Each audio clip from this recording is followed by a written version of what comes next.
अस्सलाम वालेकुम एवरीवन, उम्मीद है आप सब खैरियत से होंगे। अच्छा जी, हमारा वर्ल्ड मैप सीरीज़ में आज लेक्चर नंबर 20 है।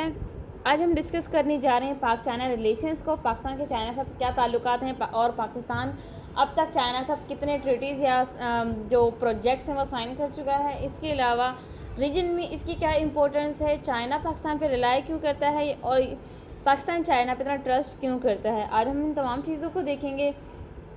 तो चलिए जी चलते हैं अपने मैप की तरफ। तो सबसे पहले मैप की तरफ आएंगे तो हमने मैप ड्रा किया पाकिस्तान का। पाकिस्तान को इंडिकेट करते हैं हम थ्रू मैप।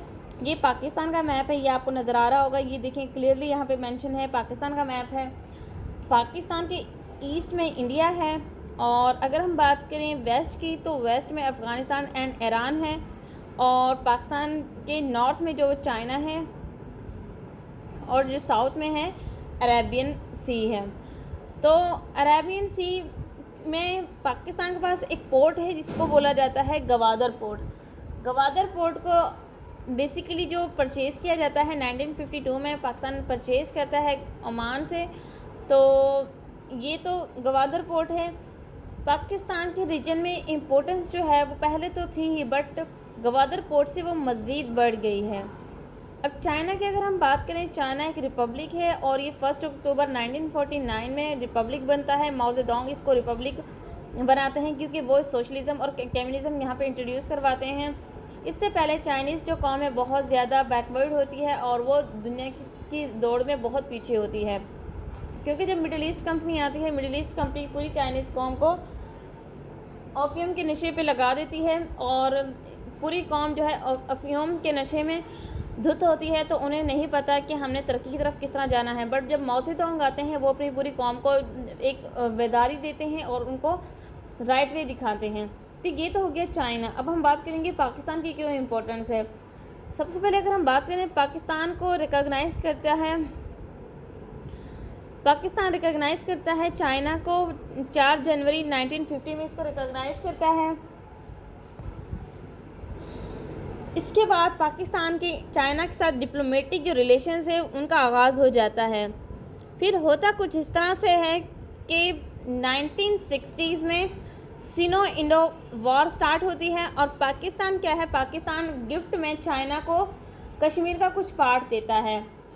यानी कि यहाँ पे चाइना है और यहाँ पे जो ये इलाका है ये मतलब 2% है। अगर ये लास्ट टाइम PPSC का क्वेश्चन भी आया था, कश्मीर का कितना परसेंट पार्ट चाइना के पास है, तो पाकिस्तान ने तकरीबन 2% जो था वो चाइना को दिया था 2 मार्च 1963 में। अब वो चाइना का पार्ट है। तो सिनो इंडो पाक जो वॉर होती है वहाँ पे पाकिस्तान चाइना को गिफ्ट में कश्मीर का कुछ पार्ट देता है और फिर रिटर्न में जब पाकिस्तान और इंडिया की वॉर होती है 1965 की, तो चाइना जो है पाकिस्तान की फुल हिमायत करता है।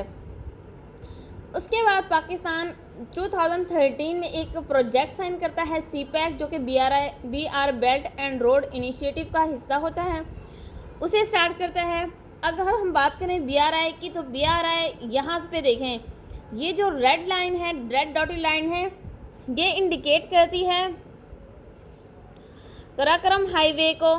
यानी कि ये जो हाईवे कराकरम, आपको पता है पाकिस्तान और चाइना को जो जिस हाईवे के ज़रिए जोड़ा जाता है वो कराकरम हाईवे है। तो ये कराकरम हाईवे है और ये जो डॉटेड एरियाज़ हैं जिनको प्रोमिनेंट किया गया है, डेरा इस्माइल खान से गुजरती हुई ये कराकरम हाईवे ग्वादर तक जाती है। इसके अलावा रेड, ये जो ब्लू लाइन है, डॉटेड लाइन है, ये सारा के सारा क्या है, ये भी CPEC का एक पार्ट है। ये एक लैंड रोड है, लाहौर इस्लामाबाद से गुजरती हुई ये काशगर तक जाती है। तो अगर हम बात करें पाकिस्तान और चाइना के बॉर्डर की, तो पाकिस्तान और चाइना के बॉर्डर की लेंथ है 559 किलोमीटर। इसके अलावा चाइना जो है वो टोटली अब रिलाई करता है ट्रेड के लिए पाकिस्तान पे, क्योंकि ये वो वाहिद ज़रिया है जहाँ से वो मिडिल ईस्टर्न कंट्रीज़ और यूरोप तक अपनी एक्सेस बना सकता है। क्योंकि इससे पहले जब CPEC नहीं था तो चाइना क्या करता था, चाइना स्टेट ऑफ हॉर्मस और फिर ये मलाक्का स्ट्रेट, इन तमाम स्टेट से गुजर के अपनी ट्रेड जो था वो करता था मिडिल ईस्ट और यूरोप में। बट जब से चाइना ने CPEC का प्रोजेक्ट साइन किया है तो अब उन्हें बिल्कुल शॉर्टेस्ट रास्ता मिल गया है मिडल ईस्टर्न तक एक्सेस के लिए, तो अब उन्होंने अल्टरनेटिव वे यूज़ कर लिया है। और अब तक तकरीबन चाइना पाकिस्तान में 64 बिलियन तक पैसे इन्वेस्ट कर चुका है। सी पैक सक्सेसफुली अपना फर्स्ट फेज़ जो है उसने कंप्लीट कर लिया है। अब सी पैक अपने सेकंड फेज़ में है और सी पैक को हम कंप्लीट तौर पे अपने एक लेक्चर में डिस्कस कर चुके हैं। प्लेलिस्ट पूरी चैनल पे पड़ी हुई है, आप वहाँ से देख सकते हैं। सी पैक के टोटल 6 प्रोजेक्ट्स हैं मज़ीद, और वो फिर उनको क्या कहा जाता है और वो कहाँ से कहाँ तक हैं, उन तमाम चीज़ों को हमने अपने मैप में इंडिकेट किया हुआ है। नेक्स्ट अगर हम देखें चाइना की, फिर क्या होता है, फिर यूएस के प्रेसिडेंट हैं निक्सन, वो पाकिस्तान आते हैं और उसके बाद 2017 के अंदर पाकिस्तान जो है वो शंघाई कोऑपरेशन ऑर्गेनाइजेशन का फुल मेंबर बन जाता है। शंघाई कोऑपरेशन ऑर्गेनाइजेशन की अगर हम बात करें, ये एक बायलैटरल ट्रीटी है या फिर ऑर्गेनाइजेशन है और ये इसका हेडक्वार्टर चाइना बीजिंग में है और इसको बनाने वाली जो फाउंडिंग फादर्स हैं वो चाइना है और अब पाकिस्तान उसका फुल मेंबर है।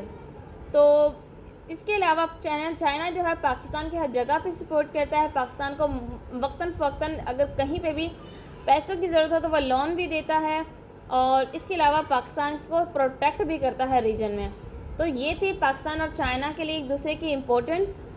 चाइना रिलाई करता है पाकिस्तान पे अपने इकोनॉमिक एंड ट्रेड रूट्स के लिए और पाकिस्तान को अपनी प्रोटेक्शन के लिए चाइना की ज़रूरत है। तो उम्मीद है आपको चीज़ें समझ आ गई होंगी। इंशाल्लाह मिलेंगे नेक्स्ट टॉपिक में, तब तक अपना ख्याल रखिएगा। जज़ाकल्लाह, अल्लाह हाफिज़।